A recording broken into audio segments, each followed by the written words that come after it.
All right, so Boris Diaw, 3D as they call him apparently. I had to Google his nickname, 3D, aka three-dimensional, because Boris Diaw can do everything. Is this card a good representation of Boris Diaw? Is he going to be a cheaper, more budget option for Draymond Green? Is Draymond Green actually a bad lock-in now with this card?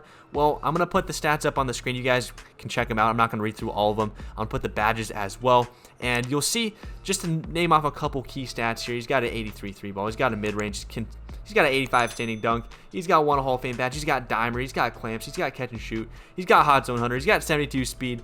Pretty much this card can do it all, guys. And just another thing I want to mention on top of this, as you can see us scrolling through the badges, you can pretty much add whatever badge to this card as you want. I mean, you only get 4 spots, but I don't have range extender here, as you can tell, but you see I have a Deadeye badge, which means you can put shooting badges on Boris Diaw. You can see we got difficult shots, we got post spin. Basically, you can put whatever badges you want on this Boris Diaw card, and a shoe as well. So yeah, absolutely ridiculous card. I'm going to go ahead, show you guys a jump shot here in the signatures up on the screen. He has like jump shot 40, I believe, which honestly isn't too bad. I'm using the square button here, and I'm more of a stick shooter.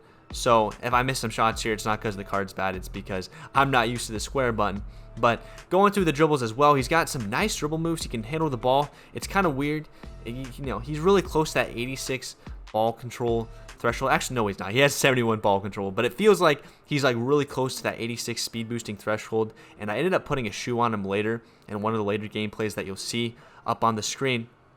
But Boris Diaw hopping into a triple threat online game. The first thing I'm going to mention here as we run through these clips are his interior defense at times felt sus. And look at this. After playing some bad defense, he goes down here and he just almost yams on Anthony Davis. We missed it, but I thought it was worth throwing that clip in there just to show you guys that he is, I don't know, apparently he can just yam it on people. But starting off right away, you see us utilizing that dimer badge, don it over to Allen Houston. Definitely pass the ball a lot with this card. And again, the interior defense, I'm not just gonna be, you know, gassing up this card. I'm gonna be honest and notice the things that, you know, bring up the things that I noticed him kind of slacking on. And this isn't over just one game. I threw in 3 games here, so it's, you know, it's not the largest sample size, but you know, I'm gonna be honest, there's good and bad things about this card. And first thing right away, I noticed bad interior defense at times, but great passing. You see us dribbling up the court here with those nice dribble moves. He can just dot the ball around. Reminds me of the Diamond Draymond Green card, which I have. And you see we got a mismatch here. We're going to go to work here. Post spin, Klay Thompson, easy money. The guy started pausing a lot. I had to cut it out in this video here. He kept pausing on us. I don't know why, but you see us dot it down. The passing is just absolutely, I wouldn't say insane, but it's excellent. Excellent shooting. You see us step in here for a mid-range, and we get our sharp takeover. I'm using Frank Vogel.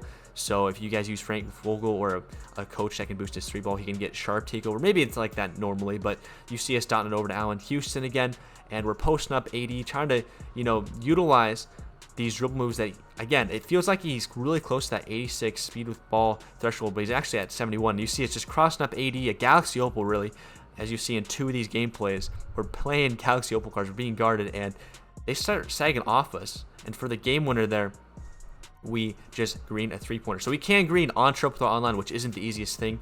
And you'll see the stats here. We got 9 points, 6 rebounds, 5 assists, and we did hit a couple threes as well. So definitely not a bad first game for Boris Diaw. But as we get into the second game here, this is definitely more offensively focused, if I should say, or if I could call it. You see us don it down to Sleepy Floyd, then our opponent again with a Opal Zion Williamson or a free agent sagging off us. We're just gonna go and take the mid-range, and then we score in transition. They're sagging off us again, and we green a shot with Boris Diaw. This card can definitely green. He keeps sagging off us even with the takeover. I don't know why. Apparently people think we can't shoot even with sharp takeover. So again, this card can definitely green if left wide open.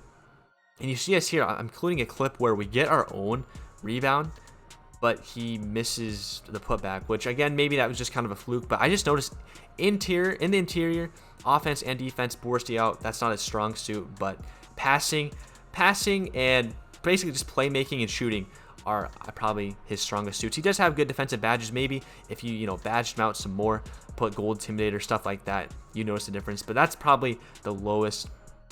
Ooh, as we get dunked on there, that's probably the biggest flaw of this card. Just you know, some interior defense problems, which again, he's not going to not block shots, but it's definitely not elite. And again, maybe that has something to do with us going against free agent opal cards. So maybe that's why they're scoring on us. But I just thought I'd include those clips. You see us dotting over to Allen Houston again. The playmaking, I just absolutely love on this card.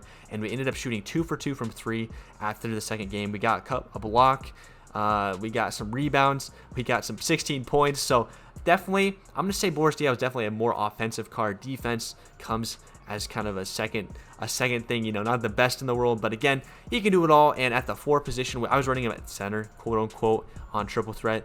You know, he's not going to be running the 5. He shouldn't be guarding your opponent's 5. And speaking of not guarding your opponent's 5, we have Kristaps Porzingis here in the 3rd game, which this game right here, guys, I didn't include too many clips, but again, I'm not going to just throw in godly clips and act like this card's the best card in the world. I'm going to show you right here the flaws of this card again. Going back to the interior offense and defense, we got straight destroyed by this Porzingis card. You'll see the stats here at the end. We just got absolutely destroyed by this Porzingis card. We didn't get a single rebound this game. And again, you know, if you're playing 5v5, you're not going to put Boris Diaw on your opponent's center. But I will say, if your opponent has some tall power forwards and centers, rebounding might be a problem. With Boris Diaw. But you'll see here as the game ends, you know, we scored a couple times as Boris here. We were trying our best, but you'll see how the game ends here. This KD, speaking of some of the other new cards that came out today, this KD absolutely lit me up. I'll go ahead and show you the stats. This KD absolutely lit us up and ended up hitting the game winner. And this KD was just definitely a problem to guard. So maybe I'll try to get some of that gameplay later, but again, that's going to wrap it up, guys, for the gameplay. Let me know in the comments below. I know most of you guys want to get, you know, you want to see some 5v5 gameplay, but I really didn't want to go play Unlimited, going to be honest, and I couldn't use Boris Diaw Unlimited, so I just, you know, I ran 3 triple threat games here. So hopefully that gives you a good idea of what this Boris Diaw is about. Is he better than Draymond Green? Definitely not better, but is he, you know, a close substitute? Absolutely. If you don't want to lock in, you know, a 100K plus set and you want to get a card for literally like under 10,000 MT, he's probably going to be even cheaper. That's what I paid for him. Definitely Boris Diaw is the move. So do I recommend this card? Yes. Is it come with no flaws? No. This card probably a solid 8.5 out of 10. I'd say 9 out of 10. And if you love passing from the 4 position and playmaking, yeah, just playmaking and shooting, this card is definitely for you. So guys, if you enjoyed this video, go ahead, hit the like button for me, leave a comment below on how I can improve these gameplays.